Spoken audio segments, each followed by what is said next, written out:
declarado este año como el año del crecimiento, y será de crecimiento en muchas áreas, porque el Señor nos da crecimiento proporcional, no solamente en un área, sino en todo, como el apóstol Pablo también lo dice, para que siguiendo la verdad en amor crezcamos en todo, en aquel que es la cabeza, esto es Cristo. Y así que debemos estar nosotros dispuestos a crecer. ¿Cuántos tienen al comenzar este año una disposición para crecer en el Señor? Que tú lo puedas creer, lo puedas apropiar y decir que este año realmente sea un año de mucho crecimiento en muchas áreas, tanto espirituales como seculares, como personas, en nuestras relaciones, muchas áreas en las que podemos avanzar. Pero sin duda alguna, una de las áreas fundamentales para nosotros como cristianos crecer es en el área espiritual, ¿verdad? Que espiritualmente podamos ser más maduros, podamos crecer, podamos estar en mayor comunión con el Señor, conocerle de mejor manera. Y es así que entonces de esto nos vamos a estar ocupando en el mes de enero y febrero, de poner esa base y decir, bueno, yo voy a crecer este año espiritualmente. Y cuando leí este pasaje de segunda carta de Pedro, capítulo 1, estaba viendo que la preocupación del apóstol Pedro precisamente es por el crecimiento y por la firmeza que los creyentes en ese momento, sus destinatarios primarios, podrían tener en el Señor. Y él les dice, yo no voy a dejar de recordarles siempre las mismas cosas. En el versículo 12, él dice, yo no dejaré de recordarles estas cosas, aunque vosotros las sepáis y aunque estéis, les sea molesto de pronto, dice, pero les voy a seguir recordando para que estén afirmados en la fe, en la verdad presente. También dice en el 13, yo no voy a dejar de amonestarles, de despertarlos con amonestación, para que con diligencia procuren permanecer en la fe y procuren el crecimiento espiritual. Y en el último versículo de este capítulo les dice, yo también procuraré con diligencia después de mi partida, que vosotros podáis en todo momento tener memoria de estas cosas. O sea que él se aseguró que aún después que él muriera, quedara esto para el recuerdo y para la amonestación de nosotros, y por eso escribió.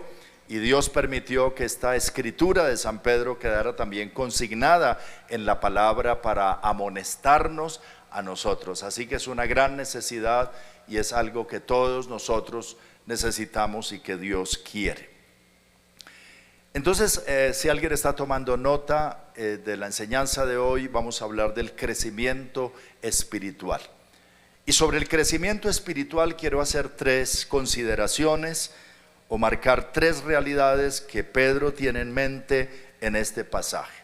La primera cosa es que tenemos una fe muy preciosa. Dígalo conmigo, tenemos una fe muy preciosa, muy valiosa. Esta fe, así lo dice él en el versículo 1, él dice, Simón Pedro, siervo y apóstol de Jesucristo, a los que habéis alcanzado por la justicia de nuestro Dios y Salvador Jesucristo, una fe igualmente preciosa que la nuestra. Es más, cuando el apóstol Pedro escribe su primera carta, en el capítulo 1, versículo 7, dice, para que sometida a prueba vuestra fe, mucho más preciosa que el oro, que aunque perecedero se prueba con fuego, vuestra fe sea probada y sea hallada en alabanza, gloria y honra en el día de nuestro Señor Jesucristo. Él dice, vuestra fe es más valiosa que el oro, es muy preciosa, y es una fe compartida con los grandes héroes de la fe. O sea, la misma fe que tuvo Pedro, que tuvo Juan, que tuvo Pablo, que tuvieron los grandes hombres de Dios de la Biblia y los grandes hombres de Dios a través de la historia. Es la fe en nuestro Señor Jesucristo que marca un antes y un después. Y me llama la atención que escribiendo sobre esto, el apóstol Pedro marca sus dos nombres. Inicia su carta diciendo, Simón Pedro, siervo y apóstol de nuestro Señor Jesucristo. Yo decía, ¿por qué se identifica como Simón y Pedro? son sus dos nombres. El primero era el nombre antiguo, el que le habían puesto sus papás desde niño, así lo encontró el Señor. Pero cuando el Señor lo encontró, en un punto de su vida el Señor le cambió el nombre y lo llamó Pedro. Era como un sobrenombre, un apellido, o algo que marcaba su destino. Y él aquí dice, escribe Simón Pedro, porque cuando el Señor entra en nuestras vidas, siempre hay un antes y un después. Bendito sea el nombre del Señor.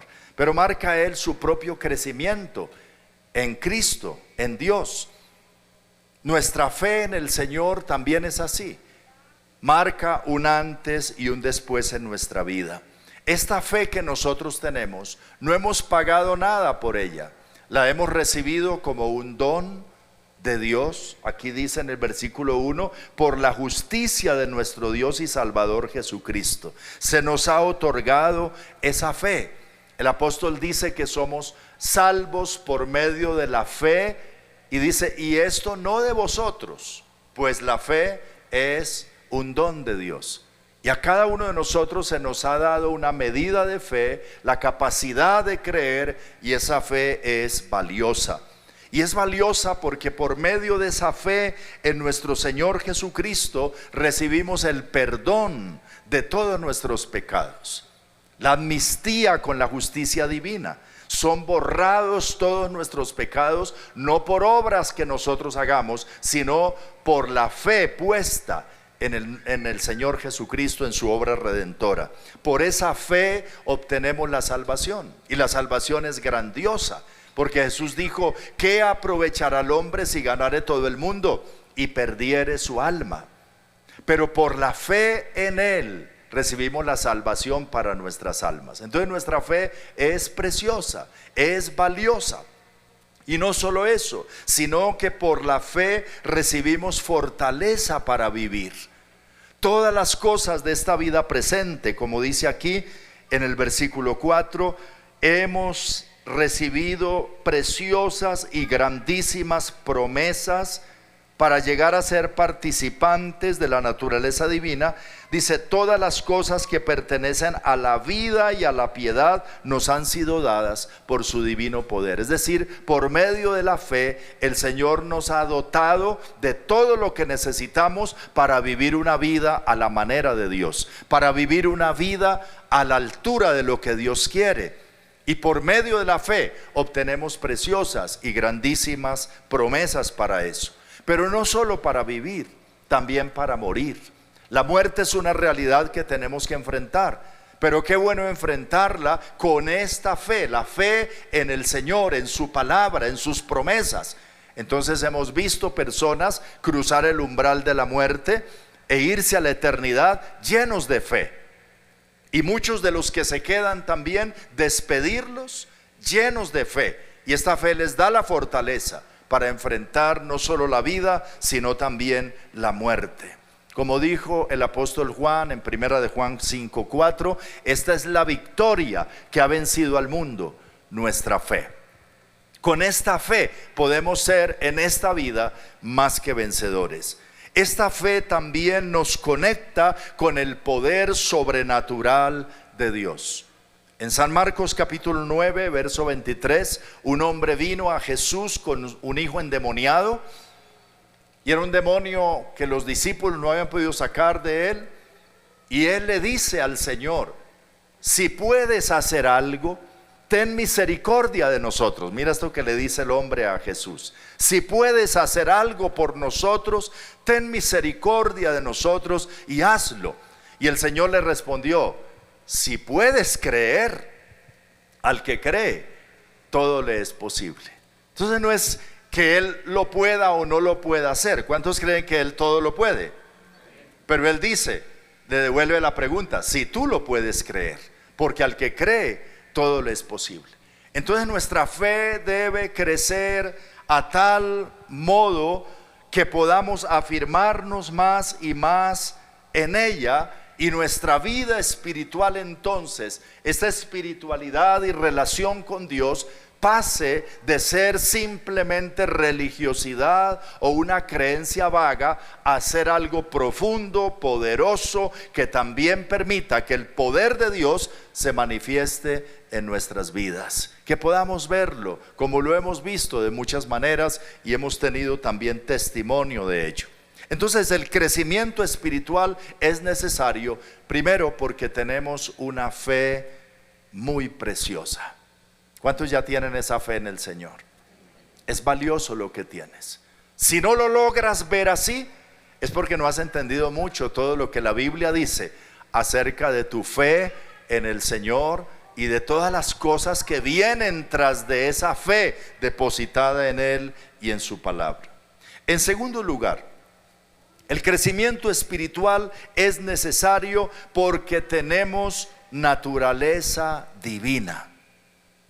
El apóstol Pedro le dice a sus destinatarios de la carta y a nosotros, dice que se nos ha dado preciosas y grandísimas promesas en el versículo 4, para que por ellas llegaseis a ser participantes de la naturaleza divina.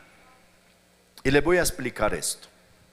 Todos nosotros nacemos con la naturaleza humana, que es la naturaleza pecaminosa. Todo Dios lo hizo de acuerdo a su especie, a su naturaleza. Dios hizo la naturaleza y dentro de esa naturaleza pues nos hizo a nosotros también. Entonces, por decir algo, la naturaleza de los peces es vivir en el agua, ¿cierto? No puedes sacar un pez para que viva fuera del agua, se muere. La naturaleza de las aves es el aire, afuera. Ellas no pueden vivir bajo el agua. Y así cada ser tiene su propia naturaleza. Dios lo ha hecho conforme a su naturaleza. El hombre fue hecho a imagen y semejanza de Dios para tener la naturaleza divina, su santidad, su justicia, su perfección, ser como Él. Pero el hombre cayó en el pecado, Génesis capítulo 3. Y desde allí entonces adquirió una naturaleza de pecado.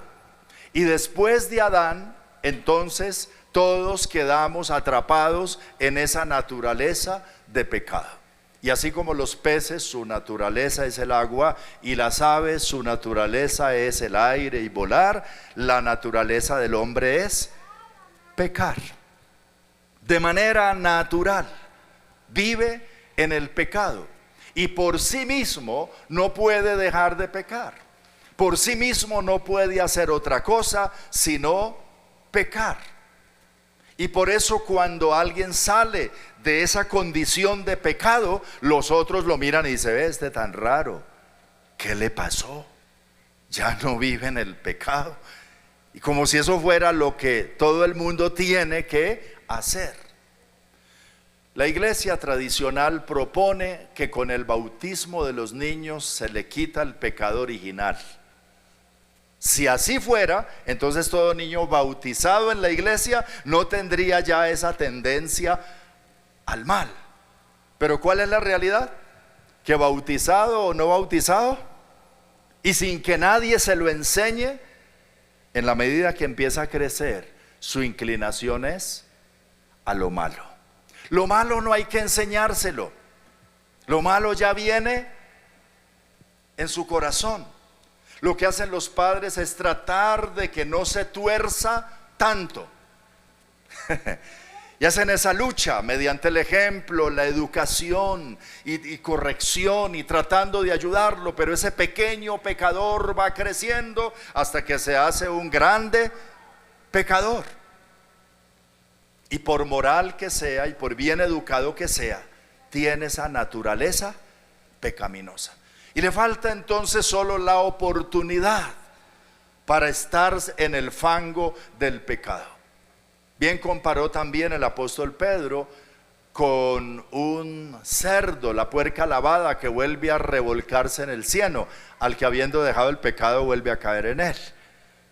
Y es porque es como un cerdito. ¿Cuál es la naturaleza del cerdito? Vivir entre el barro, ¿verdad?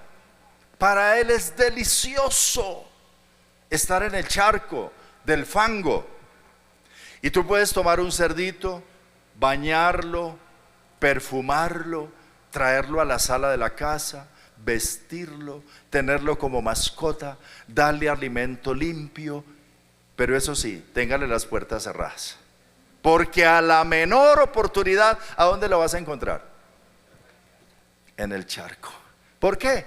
Porque esa es su naturaleza. Así le pasa al ser humano. Tú puedes tener el mayor cuidado de tus hijos y tenerles el control y todo eso, pero a la oportunidad que tengan, va a estar pecando. Esa es la naturaleza humana, carnal del ser humano que vive pues sin Dios y sin la experiencia de ser participante de la naturaleza divina.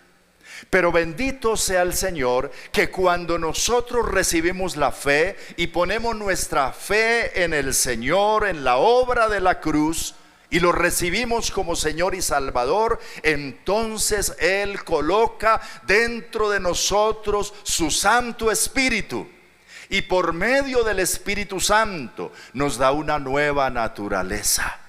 Nos da una nueva mente, un nuevo corazón, una nueva vida, un nuevo espíritu, el Espíritu de Dios que se une a nuestro espíritu. Y es lo que está diciendo aquí el apóstol San Pedro, que por medio de la fe y por medio de preciosas y grandísimas promesas, llegamos nosotros los creyentes a ser participantes de la naturaleza divina.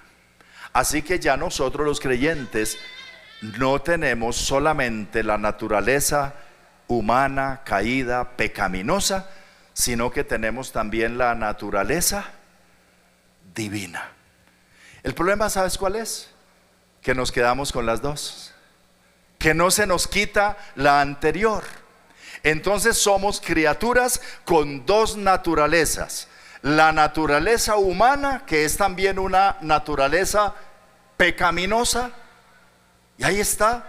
¿O no les pasa, hermano, que aunque son cristianos tienen unas tendencias a lo malo? Todavía uno se aira, todavía uno quisiera hacer ciertas cosas y tiene una inclinación hacia el mal. Pero también tenemos la naturaleza divina que nos inclina a lo de Dios, a lo que es bueno, a lo santo, que nos ayuda a discernir, a entender. Entonces somos como aquellos animalitos que tienen dos naturalezas. ¿Has visto una tortuga, una icotea? Puede vivir en el agua o puede vivir fuera del agua. ¿Quién lo determina? Ella. Bendito sea el nombre del Señor. La libertad con que Cristo nos ha hecho libres, no nos ha hecho autómatas, pero nos permite la posibilidad de vivir en la santidad de Dios, a la manera de Dios, o en su libre albedrío de darle la espalda a Dios y vivir en el pecado como vive la gente del mundo. Pero en el Espíritu, con la presencia del Espíritu Santo, podemos vivir en la naturaleza divina, en la santidad de Dios. Tenemos esa gran posibilidad. ¿Cuántos han recibido al Señor? Tienes una naturaleza divina. Tienes las dos, la pecaminosa y la divina. Entonces debes fortalecerte en el crecimiento espiritual para fortalecerte en el espíritu y neutralizar los deseos de la carne. Como dice el apóstol Pablo a los Gálatas: digo pues, andad en el espíritu y no satisfagáis los deseos de la carne, porque el deseo de la carne es contra el espíritu y el del espíritu es contra la carne, y estos se oponen entre sí para que no hagan lo que quieren, guiados por el espíritu. Tenemos una naturaleza divina. Jesús dijo, hablando de esto, porque algunos le achacan esto del pecado mucho al diablo. Claro, eso le da oportunidad al diablo para hacer muchas cosas, pero antes que entre en escena el diablo, el problema es el corazón del hombre.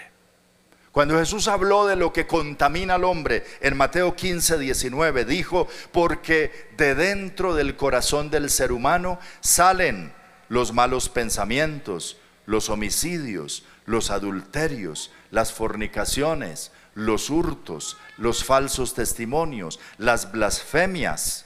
Todo esto sale del corazón del hombre y contamina al hombre. Y ahí no está hablando del diablo, está hablando del corazón de las personas. Pero bendito sea el nombre del Señor, que hemos sido hechos participantes de la naturaleza divina y podemos vencer esas cosas apoyados en el Señor y auxiliados por Él. Por eso Jesús le dijo a Nicodemo: si no naces de nuevo, no puedes ver el reino de Dios. Necesitas un nuevo espíritu, necesitas un nuevo corazón, necesitas una nueva naturaleza, necesitas ser regenerado por el Espíritu Santo. Y eso es lo que el Señor ha hecho con nosotros. Debemos vivir esa realidad, entenderlo y apropiarnos de esas preciosas y grandísimas promesas. Y en tercer lugar, el apóstol Pedro, en este capítulo 1 de su segunda carta, nos dice que debemos crecer espiritualmente, pero tiene en mente algo: tenemos una amenaza constante. Él habla en el versículo 4, dice: habiendo huido de la corrupción que hay en el mundo a causa de la concupiscencia. Dígalo conmigo: la corrupción que hay en el mundo a causa de la concupiscencia. Esa es una realidad que todos nosotros enfrentamos. La corrupción que hay en Colombia, la corrupción que hay en Bogotá, la corrupción que hay en el mundo. ¿A causa de qué? ¿Del diablo? No, de la concupiscencia, es decir, de los malos deseos del corazón de las personas. A causa de la avaricia, a causa de la envidia, a causa del odio, a causa de esa naturaleza pecaminosa de cada uno que lo lleva a contaminarse con tantas cosas, y donde muchos cristianos inclusive resultan arrastrados por esa corriente de cosas del mundo. Entonces enfrentamos esa amenaza constante. ¿Dónde? En todas partes.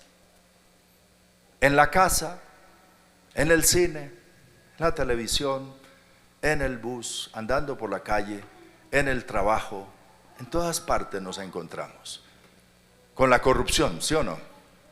En la universidad, queriendo arrastrarnos, queriendo envolvernos, y es una corriente fuerte.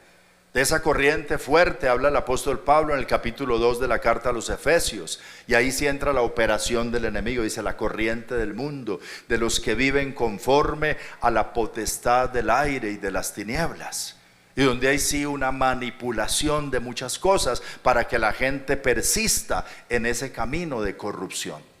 Y la corrupción, nosotros nos escandalizamos pensando que es un asunto de los políticos, ¿cierto? Ahora que volviera el tema de las elecciones, esa gente ya no le creemos. Y algunos piensan que todos los políticos son corruptos. O más, algunos piensan que todos los corruptos son políticos. Y uno ni sabe cómo decirlo, pero es verdad, hay mucha corrupción en los gobiernos, en las personas de la administración pública. Pero hay corrupción también en la empresa privada, ¿o no? La evasión de los impuestos, ¿eso también es un problema? Claro que sí, hay mucha corrupción. Y hay mucha corrupción también en las instituciones de policía, militares, claro que sí. Y hay mucha corrupción también, ¿en dónde más la encontramos? En los hogares. ¿Qué de los abusos, por ejemplo? La mayoría de abusos sexuales y cosas escandalosas que se dan entre familiares. Los abusadores son los de la propia familia, porque el corazón del hombre está corrompido. Familias que en los negocios entre unos y otros se tiran duro y se roban y se odian por lo que tienen, por la corrupción del corazón del hombre. Los adulterios en los matrimonios, las fornicaciones, las malas cosas, los vicios, los desórdenes de la juventud, todo eso es la corrupción. No veamos la corrupción simplemente de aquel que recibe un soborno. Pues sí, también eso es corrupción, pero la corrupción está a todo nivel. Estamos casi como que cuando el Señor le dijo a Moisés, hablando, tratando con él y diciéndole: quita el calzado de tus pies, el lugar que pisas es santo. Y en algún momento el Señor le dice a Moisés: mete tu mano en tu seno. Y él mete la mano aquí adentro en el pecho, al lado del corazón. Saca la mano. ¿Cómo salió? Leprosa. Eso es como, se dice: mete tu mano en el corazón, métele. Ahora sácale, mírala con mis ojos. Ay, Señor, sí necesito crecer espiritualmente. Sí necesito avanzar. Sí necesito conocer más a Dios, su palabra, y andar en comunión con el Espíritu Santo. Es fácil ver la corrupción en otras personas, en otras instituciones. Aún la iglesia no se escapa de la corrupción y de malos manejos administrativos y de dinero y de cosas, porque hay hombres y mujeres que le han dado entrada al corazón a lo corrupto. Y estamos viviendo estos tiempos, como dijo también el Señor, de los últimos tiempos, que serían como los tiempos de Noé. ¿Y cómo eran los tiempos de Noé? Si leemos en el Génesis, por ahí hemos pasado en la lectura estos días, ¿verdad? Que Dios miró la tierra, y toda la tierra, desde el grande hasta el pequeño, y dice, no se escapaba nadie, toda la tierra se había corrompido. ¿Cómo estamos ahora? Yo creo que el Señor mira la tierra y dice: pero es que esto está como en los días de Noé. Pero Noé halló gracia ante los ojos de Dios. Bendito sea el nombre del Señor. No era perfecto, pero halló gracia y fue un hombre de fe, y por eso el Señor decidió salvarlo, iniciar de nuevo con él y con sus hijos y las esposas de sus hijos, un total de 8 personas que escaparon del juicio de Dios con el diluvio. Pero hoy enfrentamos esa amenaza. Tenemos un gran desafío, ¿verdad?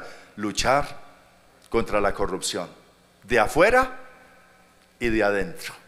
Primero de la de adentro y después con la de afuera, de no dejarnos arrastrar, de marcar la diferencia, de dar testimonio de la palabra, de predicar el evangelio, que es la única alternativa para que el hombre y la mujer se arrepienta y tenga un cambio de vida y pueda vivir a la manera de Dios. No lo podrá hacer prometiendo cosas en sus propias fuerzas. Muchas promesas se caen, no solo de los políticos, de muchas personas. No lo haré más, no viviré más así, ya me cansé de esto, y a los 8 días está en lo mismo, porque eso no se puede en sus propias fuerzas. Pero bendito sea el Señor, nosotros tenemos primero una fe preciosa que nos permite conectarnos con Dios y tratar nuestros pecados con la sangre de Cristo. 2, tenemos una naturaleza divina que nos permite marcar la diferencia y vivir diferente al mundo. Hay una alternativa, bendito sea el nombre del Señor. Y 3, tenemos un gran desafío, y es esa corrupción que quiere invadirnos a nosotros mismos y a los que están afuera, y que tenemos que luchar contra eso con las armas que Dios nos da, con la fe en Él y con su palabra. Por eso necesitamos crecer. Por esto vosotros también, dice Pedro, coloquen toda diligencia en esto y añadan a su fe virtud. Y empieza a decir que tenemos que añadir una cantidad de cosas. La primera de ellas, virtud. De las otras estaremos hablando más adelante. Virtud, como decía Camila, que en la Nueva Traducción Viviente dice excelencia moral. Debemos revisar nuestro corazón y pensar en este mes de enero qué cositas de nuestro corazón podemos cambiar, podemos perfeccionar, podemos dejar, y limpiar nuestro corazón y decir: Señor, límpiame de esto. No me limpies todo así de una, pero al menos esto, que ya lo reconozco, que ya sé que es algo que tengo que luchar con esto, ayúdame ahí, en el nombre del Señor. Y nos determinamos a crecer, y Dios nos da el crecimiento. El crecimiento lo da Dios, pero hay cosas que nosotros tenemos que hacer, y una de ellas es tomar decisiones, hacer nosotros lo posible. Dios hará lo imposible. Oremos al Señor. Quiero decir finalmente que si podemos estar en pie y oramos, mientras se colocan en pie algunos que están en casa también dispuestos a orar. Tal vez haya alguna persona que no ha recibido a Cristo. que no le ha entregado su vida al Señor. Eso es lo primero que hay que hacer. Sin eso no podemos hablar de tu crecimiento espiritual. Y sin crecimiento espiritual no podemos hablar de crecimiento en otras áreas. Todo lo demás se vendrá a pique si eso no está primero. La vida espiritual, el recibir a Cristo, el ser una nueva criatura, el tener un nuevo espíritu. Lo primero que necesitas es tener un nuevo espíritu, el Espíritu de Dios. Y Él te lo dará cuando confiesas a Jesús como Señor y Salvador. Si hay alguien que está escuchando esta palabra y necesita entregarle su vida al Señor, necesita primero nacer de nuevo, que el Señor haga esta obra por la fe en su corazón, debe repetir esta oración ahora mismo conmigo y decirle: Señor Jesús, entiendo que me amas y que quieres transformar mi vida, y yo necesito que lo hagas. Te confieso como mi Salvador y mi Señor. Te pido que tu sangre me limpie de todo pecado. Te pido que coloques dentro de mí tu Santo Espíritu, me hagas partícipe de la naturaleza divina, me des fe para creer en tu palabra y transformes mi vida, apartándome de la corrupción que hay en el mundo y ayudándome a entender tu verdad para huir de la corrupción que hay en el mundo y para marcar la diferencia en mi familia y en mi entorno.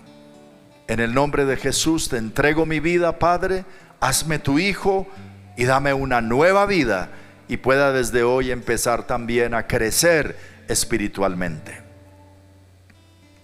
Los demás hermanos, si pueden orar al Señor acerca del crecimiento espiritual y decirle al Señor: sí, Señor, gracias por tu palabra.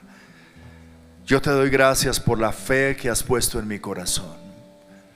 Te doy gracias por el Espíritu Santo que has puesto para hacerme partícipe de la naturaleza divina. Y te doy gracias porque me has puesto a nadar en contra de la corriente de la corrupción de este mundo, pero me has dado las fuerzas por el Espíritu, por la fe en tu palabra, para poder hacerlo. Dile: Señor, yo no quiero retroceder. Señor, yo no quiero ir hacia atrás. Yo no quiero dar paso atrás. Yo no quiero menguar en la fe ni en el conocimiento de mi Señor. Yo quiero avanzar. Dile al Señor: yo quiero crecer. Yo quiero alcanzar la madurez espiritual. Yo quiero que mi fe se desarrolle y mi conocimiento de ti sea cada día más profundo. Enséñame tu verdad. Guíame por tu Espíritu. Háblame continuamente, Señor, y llévame a la madurez y al crecimiento espiritual para dar fruto para la gloria de tu nombre. Dios, oramos por nuestra iglesia, por cada familia que está aquí, los que están presentes aquí y los que están desde sus casas. Señor, bendícelos, avívalos con tu presencia. Avívalos con tu Espíritu.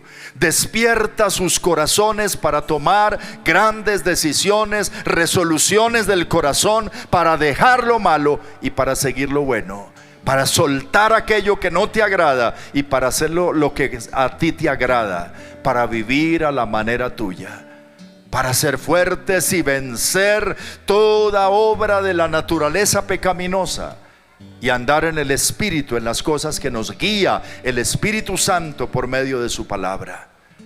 Gracias te damos por la obra que estás haciendo en nosotros, por la obra que estás haciendo en la iglesia. Fortalécelos, ayúdalos y añade cada día más y más a esta iglesia los que han de ser salvos, los que tú vas a traer para seguir creciendo con nosotros en este lugar. Hazlo tú, Señor. Gracias te damos. En el nombre de Jesús, declaro hoy como ministro tuyo, Señor, en tu nombre, bendición sobre las familias de esta iglesia. Aquel que está enfermo, Señor, que hoy tú le des una palabra de sanidad. Ahí donde está, en su casa, en la clínica, el Espíritu de Dios se mueva sobre él y reciba sanidad. Fortalece su cuerpo, fortalece su vida. Oh Señor, en esas peticiones donde alguien está necesitando ahora un milagro tuyo, Señor, Creemos en lo sobrenatural, que por medio de la fe tú puedes hacerlo. Y declaramos, Señor, tu vida, tu poder manifestado en respuesta a las oraciones de tu pueblo. Que haya testimonios gloriosos de la realidad de tu presencia y de tu poder manifestado en medio nuestro. En el nombre de Jesús, bendice esta iglesia, bendice cada hogar, bendice cada familia, para la gloria de tu nombre. Amén y amén. Dele un aplauso fuerte al Señor. Le damos gracias, Señor, y alabamos a Cristo.